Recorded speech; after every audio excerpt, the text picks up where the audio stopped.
Buenas noches, hola a todos.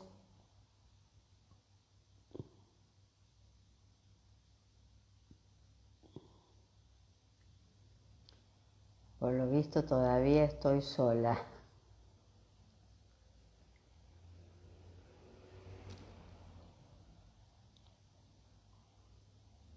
Buenas. A ver, hola, buenas noches. Buenas noches, ya 21 horas, sí, estamos bien en hora. ¿Cómo están? Bueno, vamos a ir esperando que entre un poco más de gente. Así seguimos con el tema de Jesús de Nazaret y su despedida para sus discípulos. Ellos no hablaban de apóstoles, sus discípulos. Si alguna persona tiene una pregunta, que me la deje en la cajita, que yo lo voy a ir mirando a medida que se desarrolle el vivo. Bueno, ahora vamos a esperar un poquito más, a ver qué pasa, a ver qué es lo que pasa. Bueno, primero las redes. A ver, Astrología Mediática Facebook, Astrología Mediática en YouTube. Saben que hay un sorteo de lectura de mapas, de los dos mapas que yo hago. Uno el mapa físico, es decir, Sandra, mapa físico, por eso lleva los datos físicos, y luego el mapa de aproximación con la información del alma. Por eso son dos mapas que van a trabajar en sincronía o buscando la sincronía. Así que es muy importante poder entender cómo juegan los dos grandes puntos magnéticos que tiene un mapa. El nodo, es decir, el propósito de vida, hacia dónde tengo que ir. Hola Estelita, hola Anita. Y luego el karma. ¿Bien? Y estamos en momentos donde se están activando muchísimos los karmas. ¿Por qué? Porque vamos hacia un gran proceso de limpieza. Y esa limpieza tiene que ver con información de nuestro chakra cardíaco, que es el chakra de la famosa frase selección natural. Eso significa que cada ser humano con su alma enfrentará los grandes exámenes que vienen, que son exámenes donde vamos a poner a prueba nuestra lealtad hacia aquel que nos creó, hacia aquel que nos imaginó y al que nosotros le estamos dando vida a través de la vida física. Entonces, tenemos la esencia, tenemos el alma, tenemos lo físico que somos nosotros, y a partir de ahí se desarrolla lo que conocemos como evolución. Bien, entonces lo que estamos haciendo, porque me siguen preguntando qué sentido tiene esto de la serie Jesús de Nazaret, ese es el físico, bien, Jesús de Nazaret es el físico. Sananda es un hombre cósmico y el Cristo es la conciencia de amor que Él vino a dejar en este planeta, por ser el creador de las vidas de este planeta. Después este planeta tiene toda la serie de burocracia, vida y por haber, empezando por Sanat Kumara. Después está el logos solar o el logos planetario, cada uno con sus funciones, cada uno con todo lo que tiene que ver con la evolución. Se llaman departamentos, bien, departamentos que tienen que ver con la raza, el departamento que tiene que ver con la mente, con la filosofía, con la cultura, el departamento que tiene que ver con la educación. Bueno, todo eso que nosotros en realidad conocemos a nivel interno, ahora estamos con la necesidad de manifestarlo físicamente. Ese es el examen. Es un examen donde se va a preguntar si entendemos en el planeta en el que estamos, si podemos definirlo, si lo miramos desde afuera, cómo sería esto, si lo miramos astrológicamente, cuál es la constelación a la que pertenece, que es la constelación de Sagitario. Y eso a nivel interno hace que podamos empezar a acomodar la información. Y eso hace que empecemos a leer los chakras como corresponde. Cuando ustedes escuchen todo lo que Jesús de Nazaret dice en la despedida a sus discípulos, eso de los apóstoles es una historia de la iglesia, que después se encargó de manipular y tergiversar a más no poder la historia, y desde ahí que venimos con esta historia totalmente desdibujada en nuestro interior.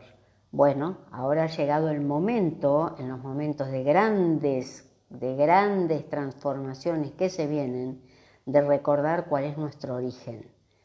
Si no conocemos nuestro origen, si no sabemos cuáles son las energías que nos dan soporte, cuáles son las energías que hacen de pilares, a qué tipo de humanidad correspondemos, cuál es nuestra raza, la raza aria, una raza que viene a poner las cosas en su lugar por tener una vibración de quinta.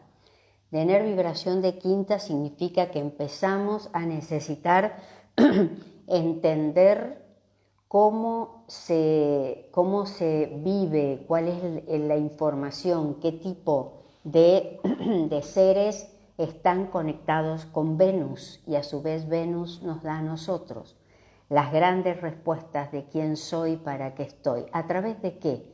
A través de la conexión de Jesús de Nazaret como físico, cuando vino a hablar ni más ni menos que del amor, nada más.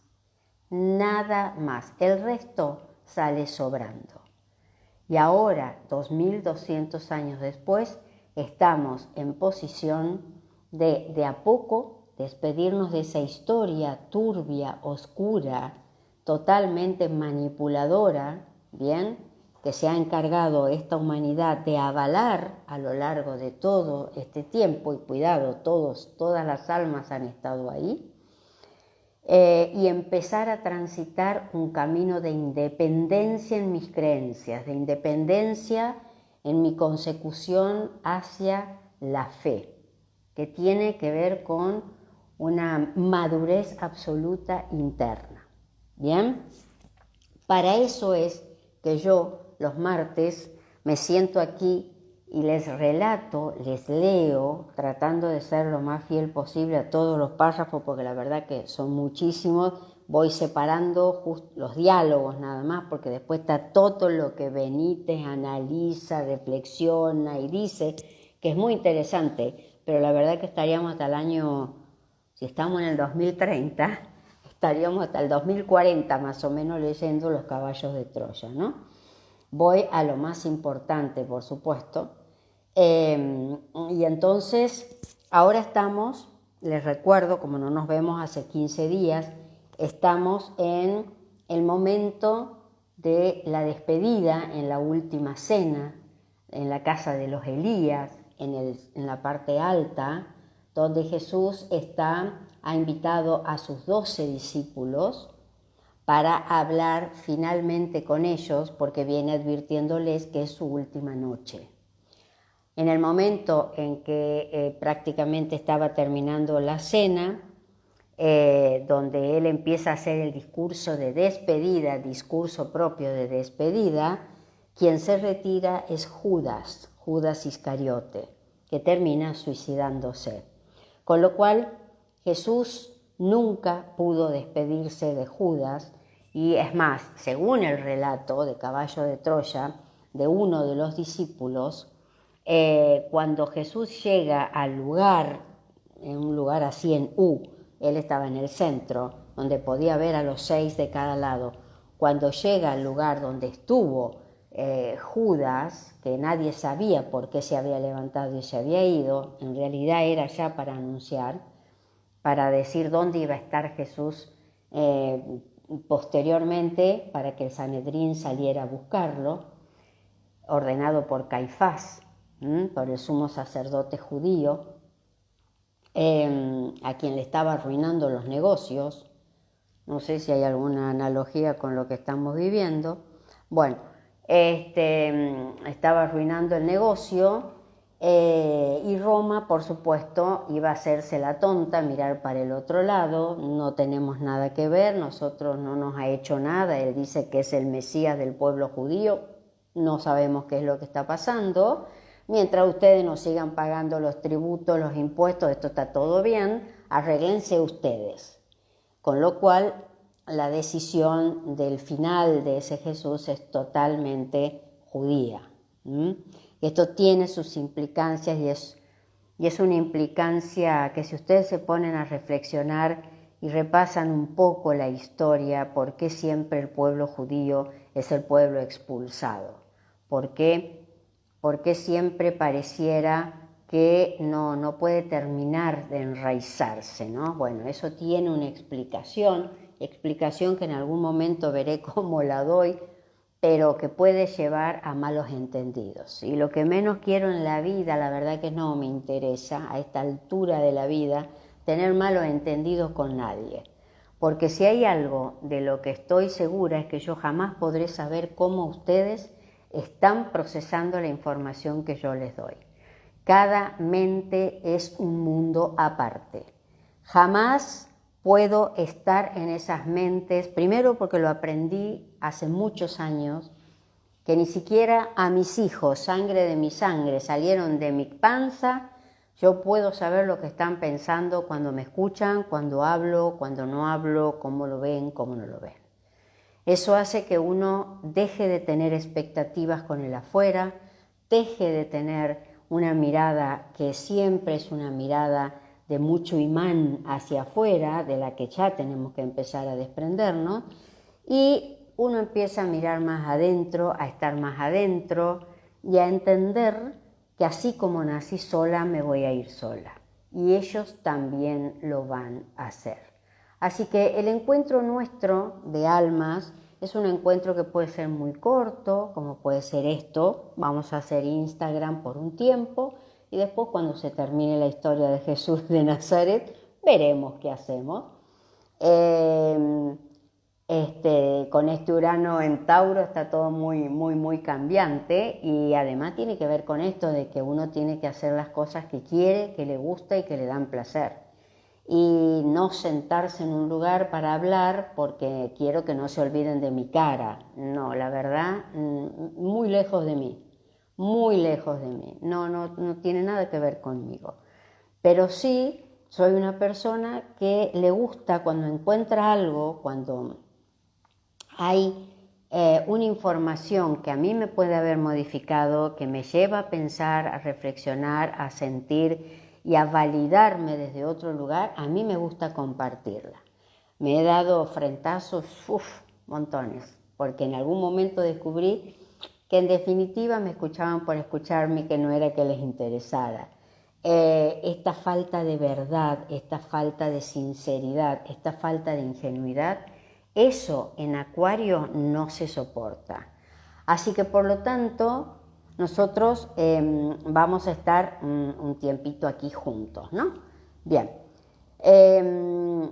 Entonces cuando Jesús llega al lugar donde estaba Judas, según uno de sus discípulos,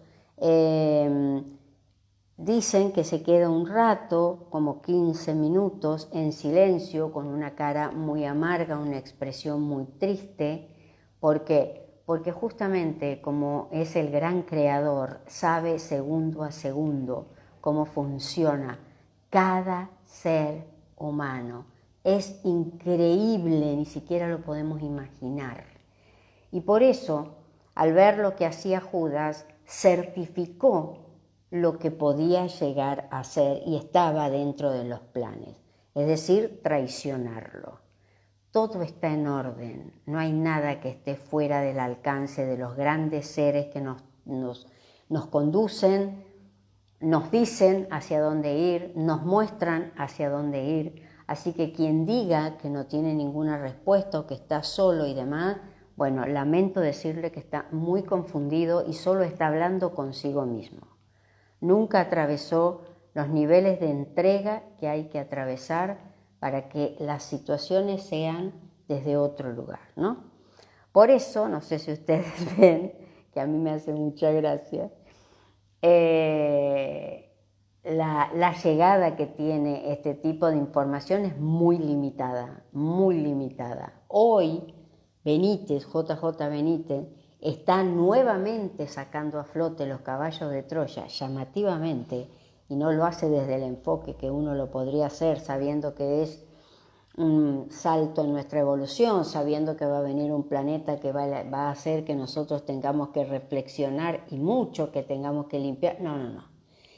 Por algo la energía esta de los caballos de Troya vuelve a la escena, uno se lo puede explicar, repito, para él es como que, bueno, a ver, estamos en momentos donde la gente está empezando de nuevo con los caballos de Troya, cada uno en lo suyo. Bien, entonces hace 1 o 2 pasos después de ir hacia el lugar donde estaba Judas y se queda en el asiento o de frente a donde estaba Juan Zebedeo, aquel que se conoce como el que escribió Apocalipsis, ¿bien? Revelación, que se acuerdan que les dije que es una revelación cósmica. No habla de lo que le va a pasar a cada ser humano, no. Está hablando desde una mirada cósmica. El Apocalipsis es eso, una profecía cósmica. Por eso Juan, leyendo entre líneas, tiene que ver con la llegada de Nimur. Fíjense que él lo escribe en el año 100, muere más o menos en el 101, 102, y las palabras de Jesús desde lo que le va a decir tiene toda la razón del mundo porque sabe que es el que se va a morir más viejo y va a sobrevivir a todos.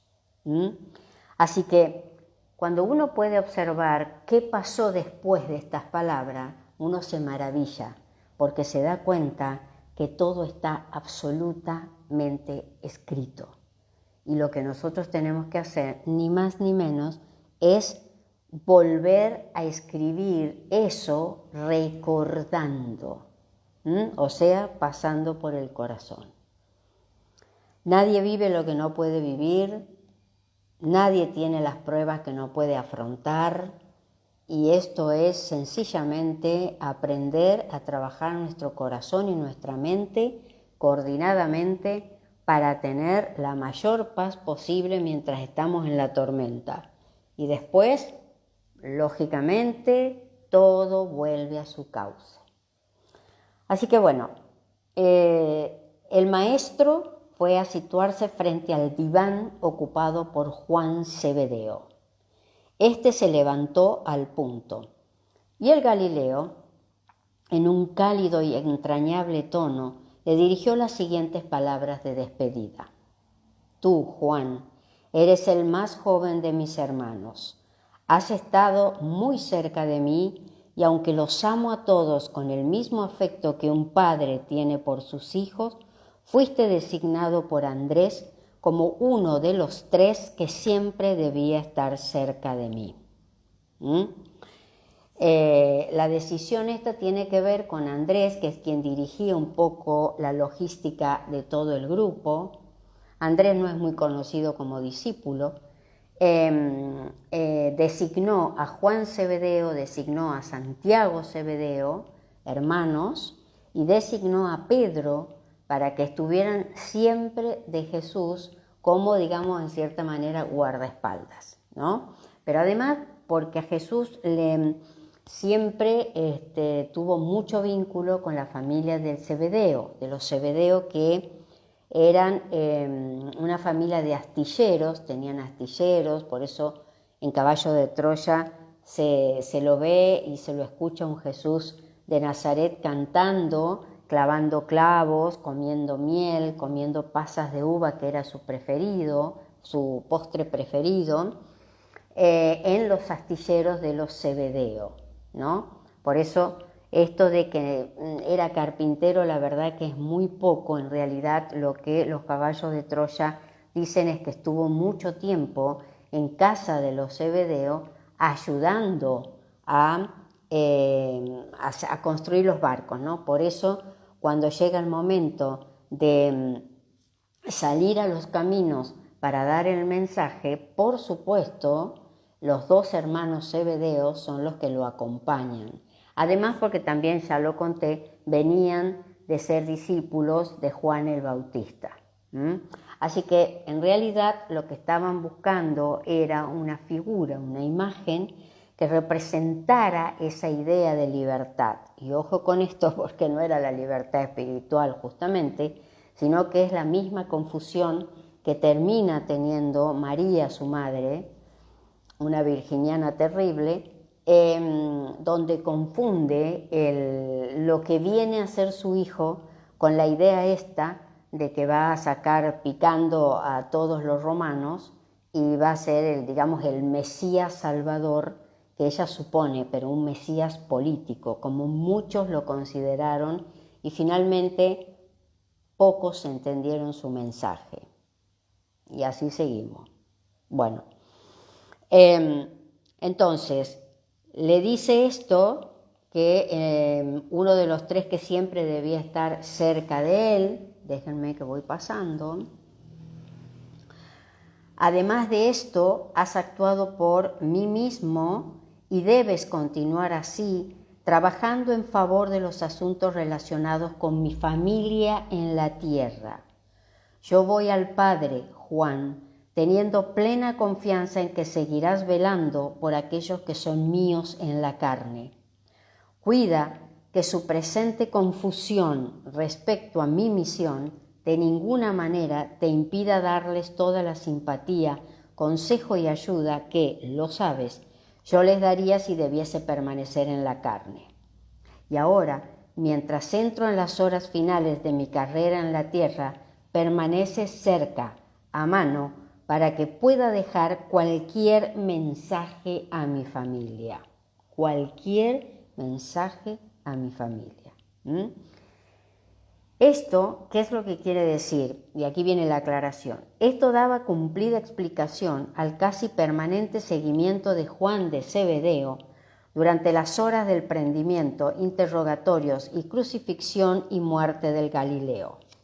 Como ya comenté en otro lugar de este diario, el joven y audaz discípulo se uniría al pelotón que detuvo al maestro en las afueras de la finca de Getsemaní, no separándose ya de él, con excepción de los trágicos momentos de la paliza durante uno de los descansos en el simulacro de juicio por parte de Caifás en el interior de la fortaleza Antonia, en la no menos dramática flagelación y a lo largo del camino hacia el Gólgota.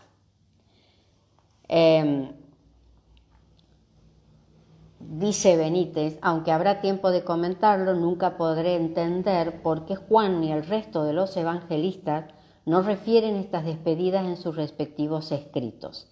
En el primer caso, la constatación de la orden del Galileo, pidiendo a Juan que no se apartase de su lado, hubiera ahorrado múltiples y peregrinas explicaciones exegéticas sobre las razones del Zebedeo para permanecer al lado del Maestro. Como vemos, las cosas casi siempre son más sencillas de lo que creemos. Y sigue Jesús. Por lo que respecta a mi obra, puesta en mis manos por el Padre, está terminada, con excepción de mi muerte en la carne. Y estoy preparado para beber esta última copa. En cuanto a las responsabilidades dejadas por José, mi padre en la tierra, así como yo las he atendido durante mi vida, ahora dependo de ti para que actúes en mi lugar, resolviendo estos asuntos. Y te he elegido para que hagas esto por mí, Juan, porque eres el más joven y por tanto es probable que sobrevivas a los otros discípulos. La designación de Juan, entonces, dice Benítez, como custodio de sus asuntos familiares, incluido el cuidado de María, su madre, no obedecía a razones sentimentales o de especial simpatía hacia el Zebedeo. Todo lo contrario, a juzgar por estas palabras del Nazareno, eran de lo más pragmáticas. Jesús sabía o intuía que, al ser el de menor edad, su estancia en el mundo de los vivos tenía que ser más prolongada. Y no se equivocaría. Juan el Evangelista falleció en la década de los años 100 de nuestra era, quizás cerca del 101-102. Y sigue Jesús. Una vez te llamé a ti y a tu hermano hijos del trueno. Comenzaste con nosotros con una mente recia e intolerante, pero has cambiado mucho desde que me rogaste que hiciera caer fuego del cielo contra los ignorantes e irreflexivos no creyentes, y aún debes cambiar más. Tienes que llegar a ser el discípulo del nuevo mandamiento que os he dado esta noche. Dedica tu vida a enseñar a tus hermanos a amarse los unos a los otros como yo los he amado. Y así lo haré, maestro, dijo Juan mientras lloraba. Pero, ¿cómo puedo aprender a amar a mis hermanos? Aprenderás a amar más a tus hermanos cuando aprendas a amar primero a su Padre del cielo y cuando llegues a estar verdaderamente interesado en el bienestar de todos ellos, en el tiempo y en la eternidad. Y todo este interés humano se ve favorecido con el servicio generoso, con la comprensión, con la simpatía y con el perdón ilimitado.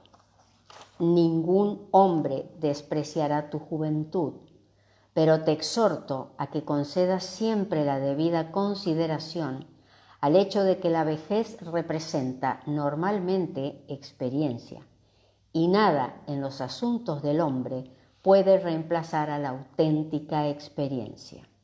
Esfuérzate en vivir apaciblemente con todos los hombres, en especial con tus amigos en la hermandad del reino celestial.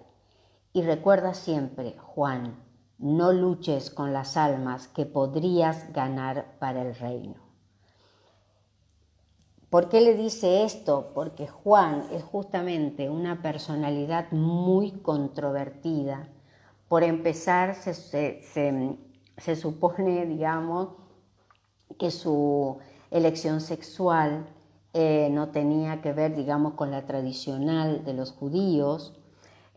Con eso llevaba mucho conflicto interno. Era una persona culta. Los Zebedeos eran muy cultos, tenían muy buena educación, muy buen bienestar económico, ¿bien?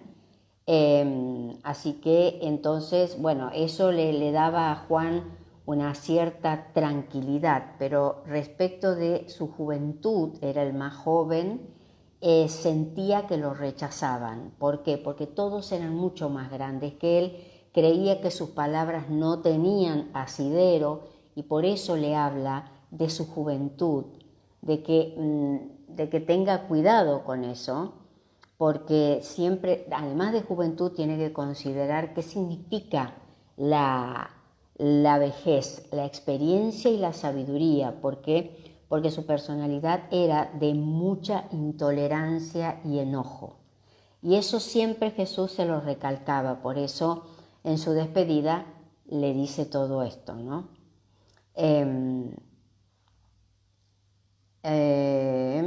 Bien, en ese momento, entonces, sin poder contener su llanto, Juan procede a sentarse. Los pasos del Galileo rodearon entonces su propio diván en dirección al otro brazo de la U, pero al llegar a la altura del asiento que había ocupado Judas, nuevamente se detiene. Y lo sigue mirando porque sabe lo que está sucediendo. Los que no se explican para qué o por qué se fue Judas son sus propios compañeros. Al cabo de un breve periodo de reflexión, Jesús de Nazaret sigue avanzando, deteniéndose frente al aguerrido Simón el Celote. Recuerden que los celotes eran un grupo guerrillero que justamente trabajaba para liberar a los judíos del yugo romano, ¿no? Así que prácticamente muchos discípulos de Jesús iban con una espada, ¿no? Con el gladius, iban con una espada. ¿Por qué? Porque ellos en definitiva, y a lo lejos uno puede reflexionar y decir, nunca entendieron el momento en el que estaban, no pudieron mirar hacia adelante, no pudieron proyectar lo que estaba sucediendo y por lo tanto esas almas van con esa impronta. Y por supuesto, fíjense que cuando uno puede observar esto, uno ve cómo a partir del momento en que Jesús de Nazaret los deja, la historia empieza a torcerse, la historia empieza a desdibujarse. Y nosotros como humanidad tenemos que recuperar, tenemos que reescribir desde ese momento en adelante, porque ese momento es para nosotros cuando estuvimos iluminados por ese avatar, por aquel que es como Dios, pero que con libre albedrío dejó que esta humanidad definiera hacia dónde iba a ir. Porque sencillamente definir por libre albedrío es la mayor trampa que nos puede pasar, porque entonces luego nosotros mismos vamos a tener que regresar a ese punto de partida, recuerden el tiempo circular, a ese punto de partida donde todo se desvirtuó para empezar a limpiar desde ahí.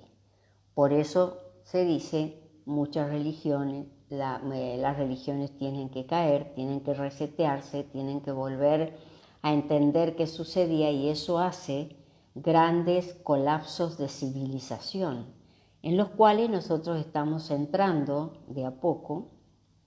Ojalá fuera solamente lo que estamos viendo, lo económico y demás, no, porque va a empezar esto a calar cada vez más profundo.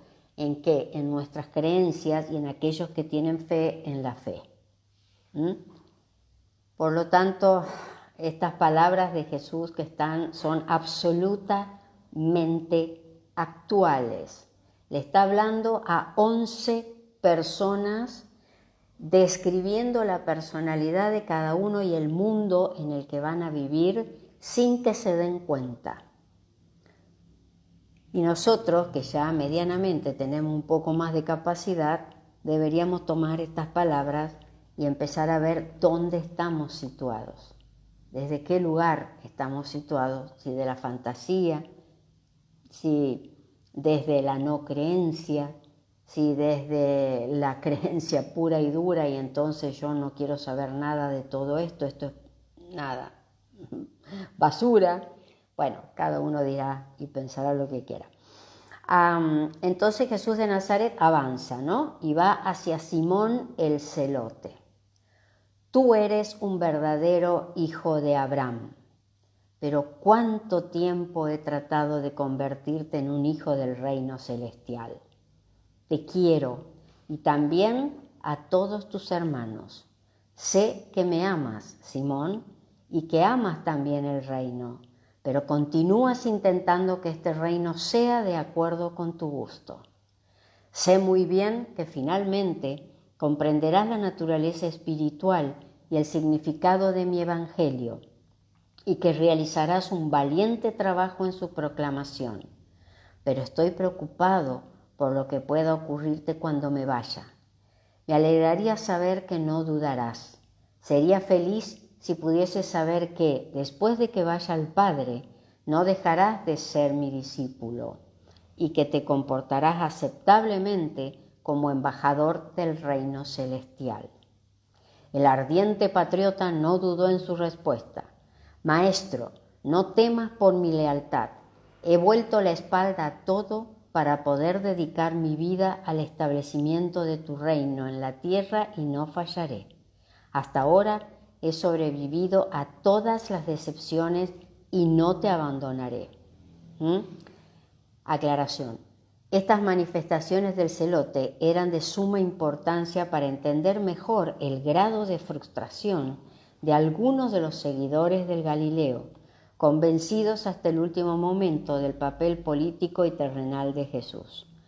Pero ya habrá tiempo para profundizar en esto tan escasamente contemplado por los evangelistas. Al oír esa vehemente afirmación, el maestro replicó con cierta crudeza: «Es realmente refrescante oírte hablar así en un momento como este, pero, mi buen amigo, todavía no sabes de lo que estás hablando. Ni por un momento dudaría de tu lealtad o devoción. Sé que no vacilarías en ir adelante en la lucha y en morir por mí, como lo harían estos. Pero no se requerirá eso de ustedes. Les he dicho repetidamente que mi reino no es de este mundo y que mis discípulos no lucharán para llevar a cabo su establecimiento. Se los he dicho muchas veces, Simón, pero no quieren enfrentarse a la verdad. No estoy preocupado por su lealtad hacia mí o hacia el reino. Pero ¿qué harán cuando me marche y despierten al fin y se den cuenta de que no han comprendido el significado de mi enseñanza y que tienen que ajustar sus conceptos erróneos a otra realidad? Simón intentó hablar, pero Jesús prosiguió: Ninguno de mis discípulos es más sincero y honesto de corazón que tú, pero ninguno estará tan abatido y perturbado como tú después que yo me vaya. Durante tu desaliento, mi espíritu morará en ti y estos, tus hermanos, no te abandonarán. No olvides lo que te he enseñado sobre la relación entre los ciudadanos del mundo y la ciudadanía de los otros hijos, los del reino de mi Padre. Medita bien todo lo que te he dicho sobre dar al César lo que es del César y a Dios lo que es de Dios y a mí lo que es mío. Dedica tu vida, Simón, a mostrar cuán aceptablemente puede el hombre mortal cumplir mi precepto referente al reconocimiento simultáneo del deber temporal para con los poderes civiles y el servicio espiritual en la hermandad del reino. Si eres enseñado por el Espíritu de la verdad, nunca habrá conflicto entre las obligaciones que impone la ciudadanía de la tierra y las de los hijos del cielo, a no ser que los dirigentes temporales pretendan de ustedes el homenaje y adoración que solo pertenecen a Dios. Y ahora, Simón, cuando veas finalmente todo esto, cuando te hayas sacudido la depresión y salgas adelante, proclamando con gran poder este evangelio, nunca olvides que yo estuve contigo, incluso en toda tu época de descorazonamiento, y que continuaré contigo hasta el mismo fin. Siempre serás mi discípulo. Y cuando llegues a ver con el ojo del Espíritu y sometas plenamente tu voluntad a la del Padre del cielo, entonces volverás a trabajar como mi embajador. A pesar de tu lentitud en comprender las verdades que te he enseñado, nadie te quitará la autoridad que te he dado. Así, Simón, te aviso una vez más, los que luchan con la espada mueren con la espada. Sin embargo, los que trabajan en el Espíritu consiguen la vida eterna en el reino y la paz y la alegría en la tierra. Cuando la misión encomendada a tus manos haya sido terminada en el mundo, tú, Simón, te sentarás conmigo en mi reino y verás realmente el reino por el que has suspirado, pero no será en esta vida. Continúa creyendo en mí y en lo que te he revelado y recibirás el regalo de la vida eterna. Fíjense cómo le habla a una persona que indudablemente era muy rígida, muy estricta, muy dura en sus creencias para estar con él. Sin embargo, forma parte de una parte de nuestra personalidad. Lo que van a representar los 12 discípulos tiene que ver con las 12 grandes conciencias astrológicas. Jesús está en el centro de esa rueda astrológica que tiene que ver con toda la vida nuestra, con las diferentes razas, con las diferentes culturas, con las diferentes rondas planetarias que este planeta va a cumplir para poder finalmente ser la humanidad que aquel Jesús de Nazaret, que vino a dejar su impronta hace poquito tiempo, porque recuerden que 2000 años, 2200, 1000 años es un día. Hola, ¿qué tal? Estoy con la garganta.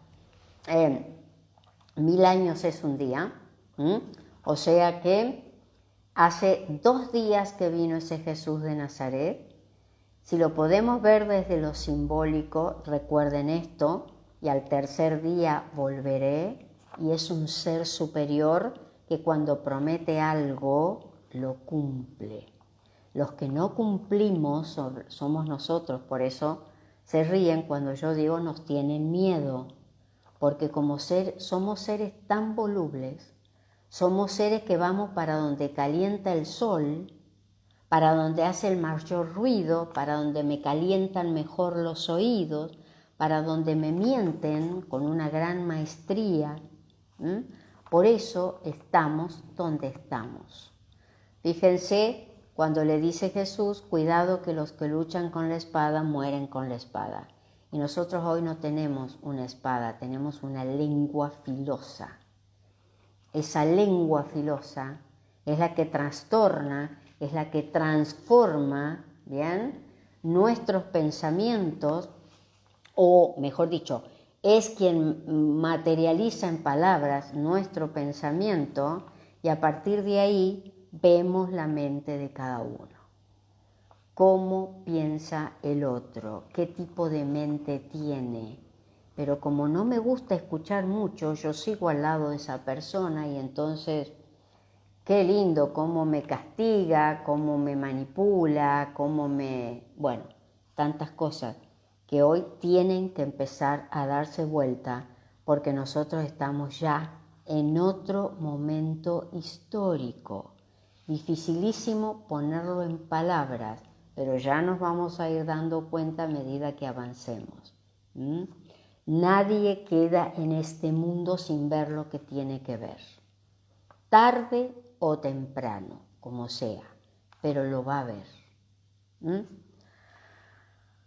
A continuación, entonces, el maestro se sitúa frente a Mateo Leví. Mateo Leví era cobrador de impuestos. Era alguien que estaba como si fuese en el camino en unas especies de aduanas donde pasaban las caravanas, y entonces Mateo Leví representaba justamente a lo que sería el Sanedrín, ¿no? Y es alguien que viene a las filas de Jesús de Nazaret porque empieza como a resonar con lo que escuchaba de Jesús de Nazaret, porque se hablaba mucho, aparte había muchísimos hablando de liberemos, liberemos, liberemos, pero claro, ninguno con la resonancia que tenía este mensaje. Todo era liberémonos de lo que era el yugo romano, pero no hola Gise, pero no el liberarse del que hablaba Jesús, ¿no? Por eso digo, nadie lo comprendió en ese momento, y eso muestra que uno muchas veces deja en su vida las huellas para que después en el futuro sean comprendidas. Fíjense que tantísimas almas que hoy están comprendiendo han vivido en ese tiempo, han estado en ese tiempo, han tenido su importancia o no. Muchos, y yo vivo riéndome de eso, digo, qué fascinante cuando uno puede ilusionar o trabajar con la idea de que posiblemente alguien que está leyendo un tratado filosófico, supongamos de Aristóteles, su alma fue Aristóteles. Esto es increíble. Nosotros nos repetimos permanentemente porque no terminamos de aprender. Y ahora empezamos a entender que, por ejemplo, uno de los grandes pilares que ha perjudicado a esta humanidad por obra y gracia de todas las almas que a lo largo de estos 2200 años aceptaron las religiones, aceptaron todo esto, ahora empiezan todas esas almas a resonar y a ver qué es lo que va pasando. Por eso digo, cada uno tiene su libre albedrío y cada uno se va a enfrentar con su propia alma, ¿no? O sea, en esto de empezar a visualizar una trayectoria muy plutoniana que tiene que ver con esto que yo miro especialmente en los mapas, el eje Tauro-Escorpio con resonancia en Sagitario. Ese eje esconde el secreto del alma. Así como Escorpio es la oscura noche del alma, ¿bien? Porque es el alma negativa, el alma que negó, el alma que miró para otro lado, el alma que vino lastimándose, porque en realidad cuando yo no puedo hacer algo amoroso, solidario, en pos de primero mío y después del resto, y esto no es egocentrismo, ¿bien? Sin embargo, es muy interpretado como egocentrismo. Cuando se puede hacer todo eso, uno va dejando sus huellas positivas. Eso explica por qué hay muchas almas que ya se están yendo de este planeta y no van a volver porque ya finalizaron su ciclo evolutivo. Y hay otras que van a volver después incluso del paso de Nimur, después se van a recuperar, van a venir otras nuevas, porque esto va a ser un suelo nuevo, un planeta nuevo, después de la pasada de ese planeta, hecho al que nadie va a poder frenar, nadie, no hay ningún ser humano, aunque van a empezar a manipular con eso. Recuerden esto. Recuerden que todavía nosotros no entramos en las fases muy negativas, de mayor miedo, de mayor ceguera para el alma. Cuidado con eso, cuidado porque mientras podamos tener esa información, guardémosla, porque este final de Jesús todavía no lo hemos visto aquí en nuestra propia carne. Quien tenga oídos, que oiga, ¿no? Bien, el Mateo va hacia Jesús va hacia Mateo Leví, cobrador de impuestos. Ya no te corresponderá cuidar de la caja del grupo, o sea, era quien cuidaba del dinero del grupo, ¿no? Porque tenía experiencia, para eso era muy bueno. Pronto, muy pronto, todos se dispersarán. Ya no será permitido disfrutar siquiera del reconfortante y continuo apoyo de uno solo de tus hermanos. Cuando vayas predicando este evangelio del reino, tendrás que buscar nuevos compañeros. Los he enviado de 2 en 2 durante el tiempo de entrenamiento, pero ahora que los dejo, después de que se hayan recuperado del golpe, irán solos y hasta los confines de la tierra, proclamando esta buena noticia, que los mortales vivificados en la fe son los hijos de Dios. Mateo, con su habitual calma y sentido práctico, preguntó a su vez: «Pero maestro, ¿quién nos enviará y cómo sabremos a dónde ir? ¿Nos enseñará Andrés el camino?» «No, Leví», respondió Jesús, confirmando así lo que ya se sabía y que queda en claro en los relatos precedentes, ¿no? la jefatura del hermano de Simón Pedro. Simón Pedro tenía su hermano Andrés. Simón es aquel que lo niega 3 veces, todo lo demás, ¿no? Y entonces Andrés dice, ya no los dirigirá en la proclamación del Evangelio. En verdad, continuará como tu amigo y consejero hasta el día en que llegue el nuevo maestro. Entonces, el Espíritu de la verdad los guiará al extranjero para que trabajen por la ampliación del reino. Muchos cambios han sobrevenido sobre ustedes desde aquel día en la casa de aduana, cuando por primera vez empezaste a seguirme. Pero muchos más deben ocurrir antes de que puedas contemplar la visión de una hermandad en la que gentiles y judíos se sientan en asociación fraternal. Pero sigue adelante en tus prisas por ganar a tus hermanos judíos. Cuando estés totalmente satisfecho, vuelve entonces con fuerza hacia los gentiles. De una cosa puedes estar seguro, Leví, has ganado la confianza y el afecto de tus hermanos. Todos te quieren, porque los recaudadores de impuestos eran muy odiados. Un nuevo y colectivo murmullo de aprobación subrayó las últimas palabras de Jesús. Leví, sé de tus ansiedades, sacrificios y trabajos para mantener llena la caja. Tus hermanos no lo han sabido. Y me siento contento de que, aunque el que lleva la bolsa, Judas, no está, el embajador del tabernero esté aquí en mi reunión de despedida con los mensajeros del reino. Ruego porque puedas discernir el significado de mi enseñanza con los ojos del Espíritu.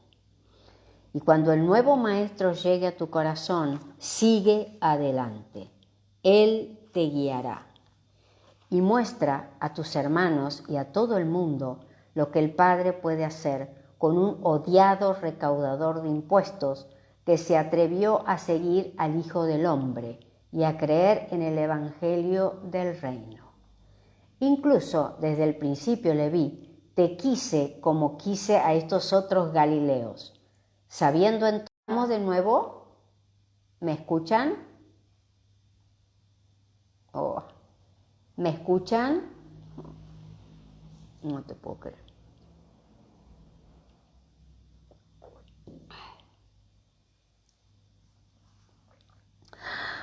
¿Ahora me escuchan bien? Sí, bueno. Bueno, sigamos. Bueno, a ver, escuchen esto, que es muy interesante lo que le dicen. Muestra a tus hermanos y a todo el mundo lo que el Padre puede hacer con un odiado recaudador de impuestos, que se atrevió a seguir al Hijo del Hombre y a creer en el Evangelio del Reino. Incluso desde el principio, Leví, te quise como quise a estos otros Galileos, sabiendo entonces muy bien que ni el Padre ni el Hijo tienen en cuenta las personas. Mira de no hacer esas distinciones entre los que lleguen a ser creyentes en el Evangelio a través de tu ministerio. Y así, Mateo, dedica toda tu vida de servicio futuro a mostrar a los hombres que Dios no tiene en cuenta la posición de las personas, que a la vista del Padre y en la hermandad del reino, todos los humanos son iguales, todos son hijos de Dios. Aquí termina entonces lo que le dice Jesús a Mateo Leví. Y ahora viene ¿qué hora es? Ay, no tengo hora. ¿Qué hora es? No me quiero pasar mucho. ¿Me pueden decir qué hora es? ¿Qué hora es? No me dicen. Bueno, a ver, no sabemos qué hora es. Termino con Santiago. 21:54. Bien, voy a terminar con Santiago, que es bastante extenso lo que le dice a Santiago, hermano de Juan Zebedeo, con quien tuvo muchísima relación. Santiago Zebedeo, el hermano de Juan, aguardaba en pie al maestro. Santiago siempre fue el diplomático, el calmo, el que totalmente opuesto a Juan Zebedeo, Juan el evangelista, el de Apocalipsis. Entonces se encamina a Santiago, que aguardaba en pie al maestro. Santiago, cuando tú y tu hermano pequeño llegaron una vez hasta mí, buscando preferencias en los honores del cielo, y les respondí que esos honores eran otorgados por el Padre, les pregunté si serían capaces de beber mi copa. Los dos respondieron que sí. Aunque ni entonces ni ahora estén preparados para ello, pronto estarán dispuestos para tal servicio a causa de la experiencia que están a punto de atravesar. Por aquel comportamiento reñiste a tus hermanos. Si todavía no te han perdonado del todo, lo harán cuando vean que bebes mi copa. Tanto si tu ministerio es largo o corto, conserva tu alma en paz. Tanto si conserva tu alma en paz. Cuando el nuevo maestro venga, deja que te enseñe el equilibrio de la compasión y esa amable tolerancia que nace de la sublime confianza en mí y en la perfecta sumisión a la voluntad del Padre. Dedica tu vida a demostrar afecto humano y dignidad divina combinados, y todos los que vivan así revelarán el Evangelio, incluso en la forma de su muerte. Tú y tu hermano Juan irán por distintos caminos, y uno de ustedes puede que se siente conmigo en el reino eterno mucho antes que el otro. Es Santiago, que muere antes de Juan. Sutilmente Jesús de Nazaret estaba anunciando a Santiago que su muerte ocurriría mucho antes que la de su hermano. Ayudaría mucho saber que la verdadera sabiduría, Santiago, comprende discreción y coraje a un mismo tiempo. Aprenderás sagacidad para que te acompañe en vuestra agresividad. Llegarán supremos momentos en los que mis discípulos no dudarán en dar sus vidas por este Evangelio. Pero en las demás circunstancias, en las ordinarias, será mejor aplacar la ira de los no creyentes para que puedan vivir y continuar predicando las buenas noticias. Mientras tengan fuerza, vivan largamente para que su labor sea fructífera en almas ganadas para el reino celestial. Terminada sus palabras de despedida a Santiago, Jesús caminó hasta el final de la mesa. Allí se encontraba Andrés, su fiel ayudante. Sus frases relacionadas con la jefatura del apóstol no dejaron lugar a dudas. En realidad la de Andrés es mucho más larga. Andrés me ha representado con fidelidad como cabeza de los embajadores del reino celestial. Aunque hayas dudado muchas veces y en otras ocasiones hayas manifestado una clara y peligrosa timidez, así y con todo, siempre has sido sinceramente justo en tus relaciones con tus compañeros. Desde tu ordenación y la de tus hermanos como mensajeros del reino, has sabido gobernarte a ti mismo en los asuntos administrativos del grupo. Y en ningún otro asunto temporal he actuado para dirigir o influir tus decisiones. Y lo hice así para enseñarte, con vistas a tus deliberaciones en los grupos futuros. En mi universo y en el universo de los universos de mi Padre, a nuestros hijos hermanos se les trata como individuos en todas sus relaciones espirituales. Pero en las del grupo procuramos que exista una dirección. Nuestro reino es un reino de orden y, donde dos o más criaturas actúen en cooperación, siempre existe esa autoridad. Y ahora, Andrés, puesto que eres el jefe de tus hermanos, por la autoridad de mi nombramiento y puesto que así has servido como mi representante personal, ya que estoy a punto de marcharme e ir a mi Padre, te libero de toda responsabilidad en lo concerniente a los asuntos temporales y administrativos. De ahora en adelante puedes no ejercer la jurisdicción sobre tus hermanos, excepto la que hayas ganado por tu capacidad como líder espiritual y que ellos reconozcan libremente. Desde este momento puedes no ejercer ninguna autoridad sobre tus hermanos a no ser que ellos te la restauren. Pero esta liberación, Andrés, como cabeza administrativa del grupo, de ninguna manera disminuye tu responsabilidad moral para hacer todo lo que esté en tu mano respecto al mantenimiento de la unión de todos estos en el período de prueba que se avecina.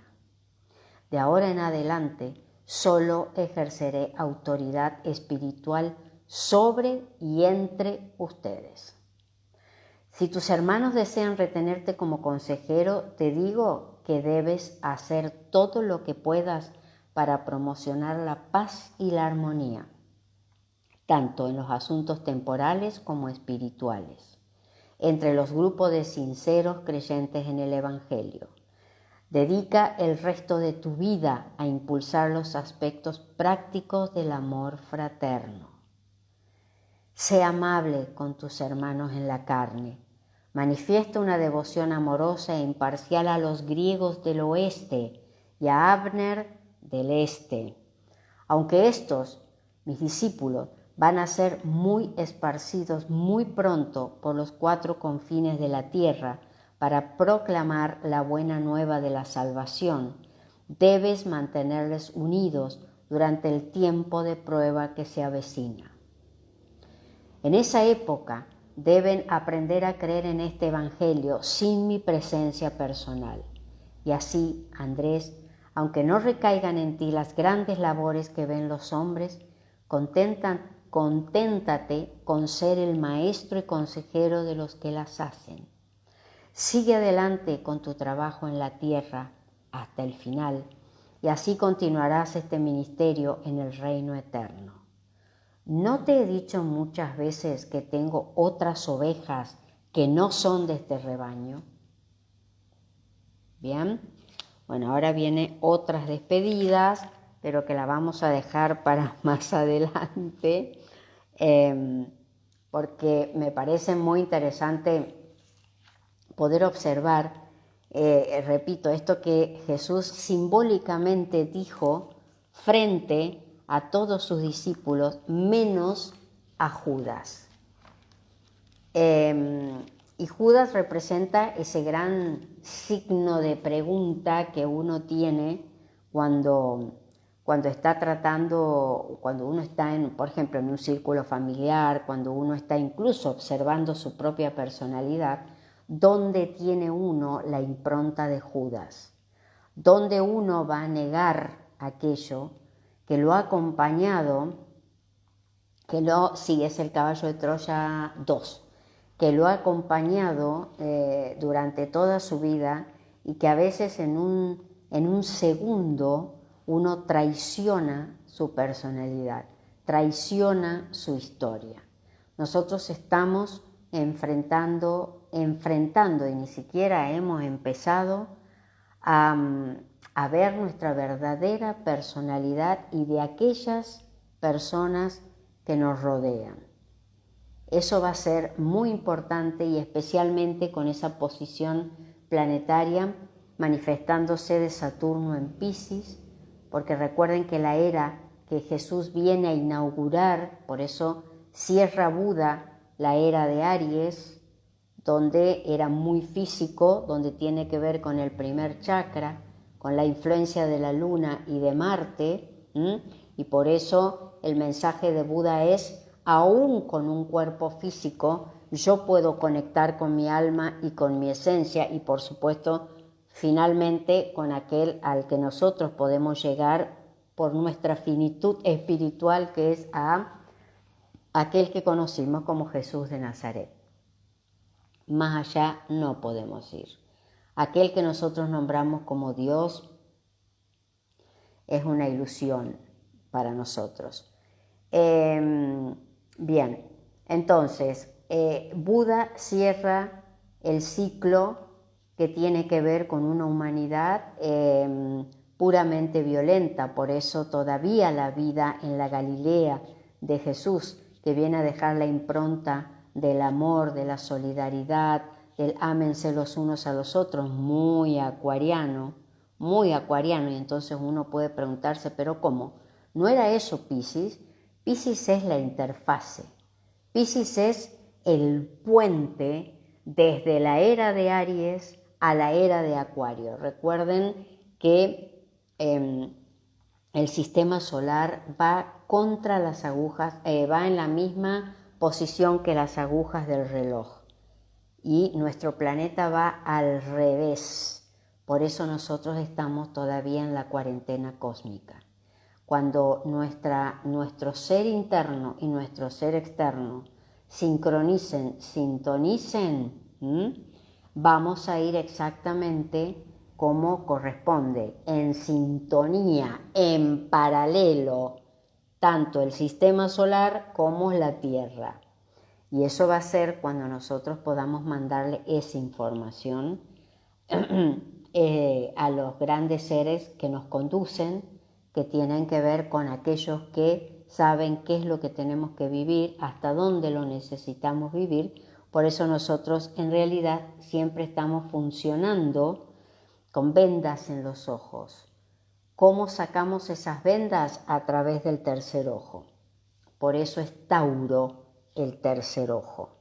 Por eso, vuelvo a decir, el eje Tauro-Escorpio-Sagitario, el triángulo, es aquel que a lo largo de las diferentes realidades, a lo largo de las diferentes encarnaciones, o sea, un alma en la carne, eso es encarnar, va a manifestar aquello que se encuentra como plan en el etérico. Aquello que se encuentra como plan en el etérico, físicamente lo tenemos que hacer nosotros. Si nosotros no lo entendemos, si nosotros ponemos un palo en la rueda, si nosotros seguimos tergiversando los pensamientos, las creencias y demás, nosotros seguimos sufriendo, seguimos viviendo las enfermedades, seguimos dando paliza al cuerpo físico, que es lo único que tenemos para transitar. No tenemos otro, que yo sepa, no se compre en ningún shopping ni en ningún hot sale. Así que entonces lo único que tenemos que hacer es cuidar enormemente nuestra naturaleza física, aprender a morir como aprender a nacer. Por eso todavía morimos como morimos, ¿bien?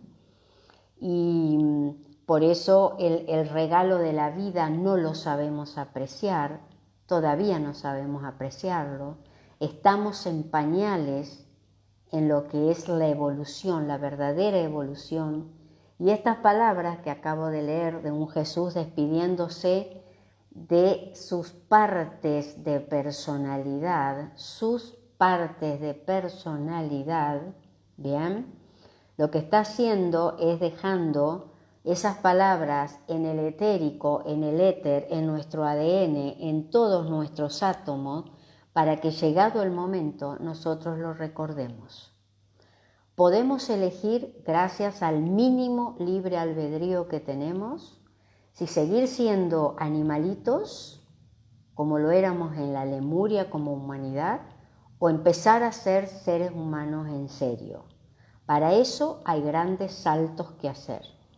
El salto de poder ver la vida desde otro lugar, poder entender cómo funciona esto. No estoy hablando de ponerse ningún turbante, flagelarse, encerrarse en un monasterio o golpearse la cabeza todos los días porque no entendí algo. No estoy hablando de eso. Estoy hablando de empezar a mirar con otros ojos, empezar a dejar de negar, empezar a escucharme. ¿Por qué? Porque afuera sigue existiendo un mundo negativo con seres negativos que lo único que hacen es meter miedo. Y si uno se pone a reflexionar cómo están funcionando las cosas. Cuando yo digo, observen que ya estamos en el año 2030, miren qué diferente es el 2030, que seguramente muchos se imaginaron como un 2030, un cataclismo, se venía aquí, no sé si voy a estar, esto era las 7 plagas de Egipto, abrieron las puertas del infierno, el taradito de Satán anda dando vuelta, que le encanta a la religión y meter todo eso. Este es el 2030. Eso hace una diferencia en mi mente, porque entonces quiere decir que yo acumulé miedos que no tenía que acumular porque no me escuché, porque no se me ocurrió investigar y darle crédito a la historia avalada por el Vaticano de que nosotros tenemos, de los 30 calendarios que hay en el mundo, uno es el calendario gregoriano, ¿bien? Ese calendario que fue mal calculado, al que se le robaron 7 años desde el nacimiento de Jesús, que para nosotros marca una gran impronta, a quien nosotros sí validamos, pero por ejemplo la religión judía no lo avala porque sigue esperando un Mesías, ¿bien? Ellos suponen que en el año 3061 a.C. se produce la fundación de nuestra humanidad, y si van a sumar todos los años que hay desde ese momento ahora, estamos en el 5000 y pico, están ellos, en el 5000 y pico totalmente desfasados con la noción de tiempo, sin dar crédito a todo lo que va sucediendo, por lo tanto, escribiendo su propia historia. Si voy a darle crédito a todo lo que dice la Iglesia Católica y la Cristiana y la Evangelista y la no sé cuánto, seguimos en paralelos y seguimos abriendo un abanico que cada vez más los aleja de la verdad. ¿De qué verdad? De la verdad que cada uno tiene adentro, de la verdad de ser un poco más inteligentes para cómo nos estamos manejando, porque seguimos con los espejitos de colores, porque pareciera que Colón nunca se fue, porque yo sigo viendo espejitos de colores en todos lados, y cada vez más gente que le encantan los espejitos de colores, porque estamos viviendo un momento crucial de nuestra historia y no nos damos cuenta. Y vamos a pagar las consecuencias, como que hay grandes bacanales en todas partes y nadie... Pero si yo no hice nada para que haya esas bacanales, ¿cómo no? Vives en este planeta, sos parte de esta humanidad. No lo habrá hecho Sandra, pero tu alma estuvo transitando aquí. Así que, como las almas trabajan con la conciencia de unidad, a la unidad la arreglan todas, porque si no, una sola no la va a poder arreglar. Entonces nos podemos llenar de mucho conocimiento, nos podemos llenar de mucha historia, nos podemos llenar de mucho cuánto que sabe, nos podemos llenar de 10 títulos encima. Ahora la pregunta, ¿quién sos y para qué estás? Empezamos a hacer agua. No se sabe contestar porque en realidad es una construcción espiritual de síntesis. ¿Qué quiere decir? Yo necesito, para poder responder eso, saber quién soy físicamente, saber quién soy materialmente, saber qué hago con lo material, ¿bien? Saber quién soy emocionalmente, cómo funciono con una mente básica emocional que siempre tiene miedo, que siempre va al médico si le duele la pestaña, porque entonces el médico seguramente sabe más que yo porque fue a la universidad y capaz que el médico es un burro al cuadrado y yo sé más que él porque este es mi cuerpo y nadie mejor que yo para manejar mi cuerpo, pero es una pesadez leerlo. Entonces que lo lea otro emocional y eso me va hundiendo en la ignorancia y me va hundiendo cada vez más en un Plutón que dice vení, vení, vení, no me doy cuenta que estoy yendo hacia el infierno, ¿no? Que el infierno siempre está en uno, no hay infierno, no hay Eh, nada, hay cielo y tierra nada más y todo eso se encuentra en nosotros. ¿Qué pasa cuando yo necesito reflexionar sobre mi manejo mental, pero ya un manejo mental donde en realidad la vida empieza a tener otro color, otro cariz, donde ya muchas cosas no me cierran, donde me doy cuenta que yo elijo lo que quiero hacer y lo que no quiero hacer no lo hago y me hago cargo de las consecuencias?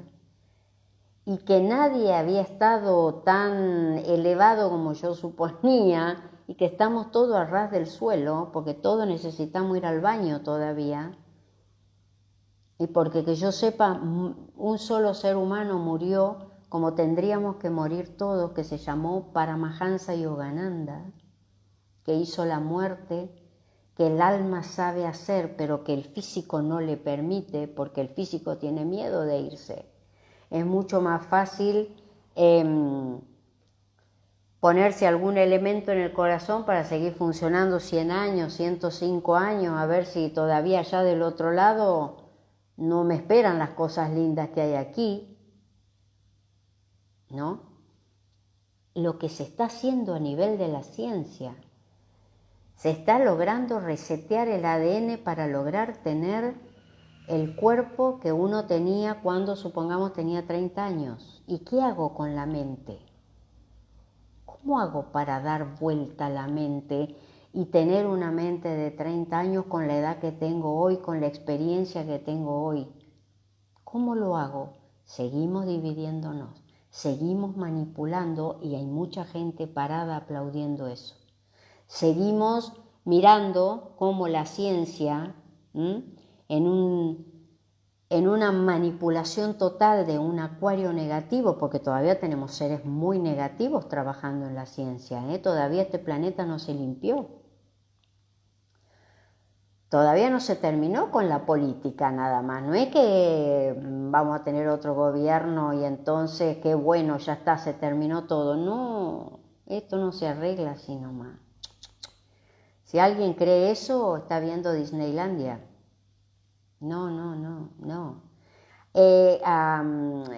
No sé si ustedes han visto los úteros los úteros que son como de plástico, que ponen al bebé adentro y lo van alimentando, totalmente construido por el ser humano. ¿Y el alma? ¿Dónde está el alma?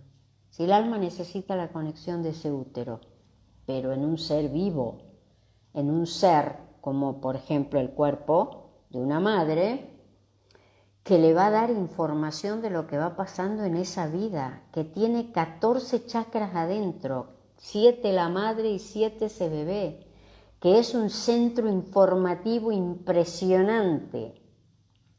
Impresionante. A ver, una pavada, una computadora cuántica al lado de eso. Una pavada. Porque es vida, vida. Así que nosotros tenemos muchas confrontaciones por delante, pero si no nos sacamos las vendas de los ojos,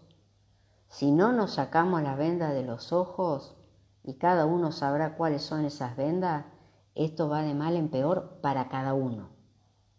Y después veremos cómo hay otros que se salvan, veremos cómo otras situaciones van a ser muchísimo más livianas para algunas personas y para otras va a ser el infierno en esta tierra, porque tenemos que aprender a ver el aspecto geminiano de cada uno de nosotros, las dos caras de la moneda, el alma y la parte física humana.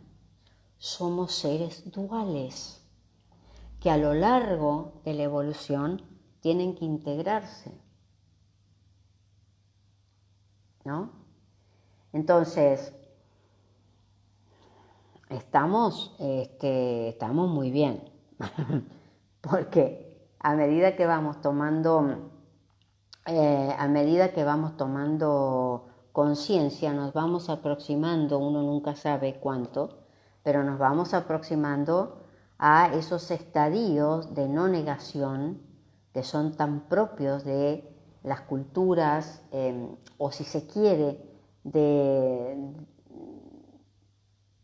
de esa humanidad que está, de la que somos producto, ¿no? Nuestros abuelos, nuestros padres, tantísima información de atrás, que digo porque es muy marcada la diferencia entre lo que empezó a pasar desde hace 30, 40 años, 50, 60 hasta aquí, a lo que fue anteriormente. Es muy marcado cuando uno lo puede observar. Pareciera que de la noche a la mañana algo se espabiló. Y uno lo puede entender desde la información. A partir de este año, del año 2001, en ese 1 de enero donde se inaugura la era de Acuario, uno virtual, uno entiende que hemos empezado a desprendernos de esa carga que traemos, que a veces es aquello, que es aquello que nos permitió, sí, hacer de puente. Nos permitió hacer de puente. Ahora, ese puente estaba sobre un río turbio. No era un puente prístino, hermosísimo. No. Era el final notorio, material y absolutamente físico de aquello que nosotros podemos llamar a lo largo del tiempo la cuarentena en la que estamos. Lo que pasa es que ya cada vez se ve una historia más clara hacia adelante, pero cuidado, todavía no la hemos transitado. Está como idea, está aquí como onda. Lo que tiene que hacer es justamente el proceso geminiano, colapsar la onda, que significa bajar y ver cómo se va a materializar eso. En el acto de bajar hasta que viene es donde está el peligro. ¿Qué voy a hacer ahí? Porque eso tiene que pasar por mi sistema psicológico. Eso tiene que pasar por un filtro que el alma trae realidad tras realidad y que deposita finalmente en cada uno de nosotros, y a partir de ahí empieza a resonar, y hay que ver si yo lo sé leer a eso. Ese es el peligro, pero uno ahí tiene que decir, bueno, a ver, yo tengo que afinar mis antenas. Porque realmente estamos en momentos donde ustedes se darán cuenta, este 2030, que ya empieza a mostrar hacia dónde tenemos que ir, cómo nos tenemos que mover, si tenemos ganas. Y el problema es que ahora la conciencia es grupal. El problema es que ahora nosotros ya no vamos cada uno por sus intereses. Eso fue hasta hace poquito. Hasta ese enero, el 1 de enero del 2001, donde ni siquiera nos dimos cuenta que a partir de ahí iban a empezar a pasar cosas que nos iban a mostrar que esto estaba cambiando. Ahora necesitamos un 2020 grosero, absolutamente oscuro, que yo me quedé con la boca abierta de algunas reacciones, para ver cómo íbamos a reaccionar frente al miedo, por ejemplo, ¿no? Ese miedo que nos retrotrae a una época oscura nuestra que ya no tenemos que vivir. Entonces, en lo que podamos tomar conciencia, tomemos conciencia, pues yo les puedo asegurar que un Urano en Tauro, cuando trabaja sin avisar. Y nosotros vamos a grandes cambios. Y como tenemos el tiempo corrido, lo peor que podemos hacer es decir, porque mañana va a pasar tal cosa. ¿No es cierto? Podemos ir diciendo algo, sí, claro.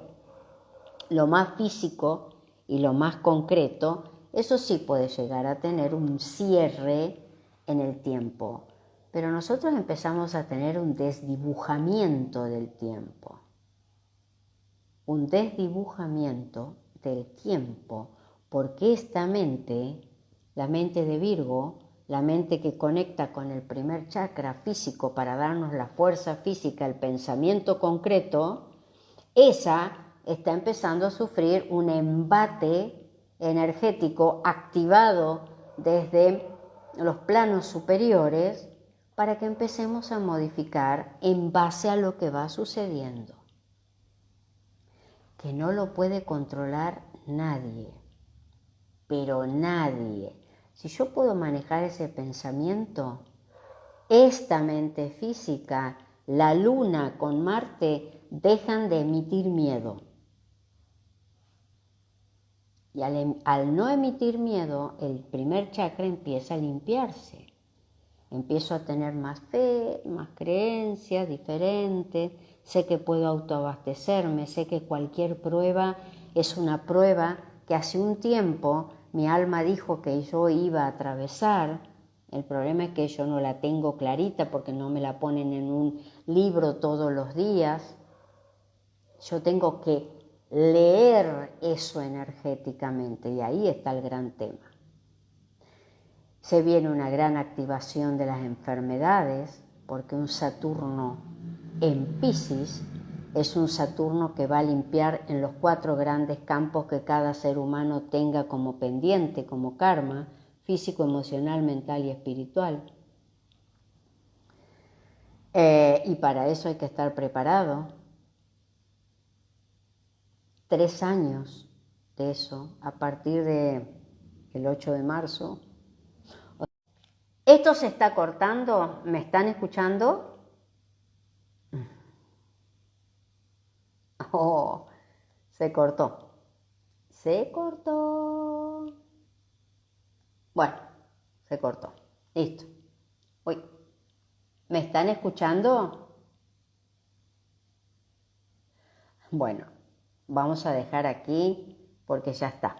Se está cortando y no quiero volver a renegar con esto. Bueno, voy a leerles el cuentito budista para que podamos reflexionar sobre esto, ¿no? Bueno, se llama El agua. Los espero el jueves a las 21 horas en Instagram, no, en YouTube. Bueno, después dejen sus preguntas, sus comentarios, compartan, suscríbanse, hagan todo lo que se dice en las redes, que yo me olvido. Se llama El agua clara. Un día, cuando caminaban por una región montañosa, Gautama Buda, ya mayor, bajo el sol de mediodía, le dijo a su discípulo Ananda: «Estoy sediento, Ananda. Cuando atravesemos las montañas, pasamos un arroyo. ¿Puedes retroceder el camino y traerme un poco de agua?» Ananda, deshaciendo el camino, llegó al arroyo, pero cuando llegó allí, se dio cuenta de que unas carretas acababan de atravesarlo, embarrándolo todo. Las hojas muertas que antes yacían en el fondo ahora flotaban sobre el agua. Ya no era bebible y por supuesto no podía llevársela a Buda. Así que decidió regresar junto a Buda. Además, sabía que unas millas más allá del sitio donde había parado, corría un gran río de agua cristalina. Pero Buda, que era muy estricto, taurino, le dijo: «Vuelve otra vez, porque recuerdo que cuando pasamos esa agua era pura y cristalina». Ananda protestó: «Entiéndelo. Entre que llegamos aquí, pasaron unas carretas por el riachuelo, el agua ya no es bebible». «Lo sé», dijo Buda, «pero ve y siéntate en la orilla. Lleve el tiempo que lleve. Ve y siéntate. No te metas en la corriente, porque si te metes en ella, la ensuciarás de nuevo. Simplemente espera, observa y no hagas nada. Esas hojas muertas desaparecerán, el barro se asentará. Entonces llena mi cuenco y regresa». Ananda fue al riachuelo de nuevo porque no podía desobedecer a Buda y allí se sentó esperando. Y esperando vio que el barro y las hojas muertas se iban asentando despacito, dejando el agua clara y pura, tal cual es su naturaleza. Llenó su cuenco y de regreso entendió lo que Buda acababa de decirle. Ananda, no te metas en el río, no sigas la corriente de tu mente, espera en la orilla y simplemente observa. La naturaleza verdadera de tu mente es esa claridad cristalina ensuciada por pensamientos y emociones pasajeras. Muy bien, vamos a descansar. Hasta luego.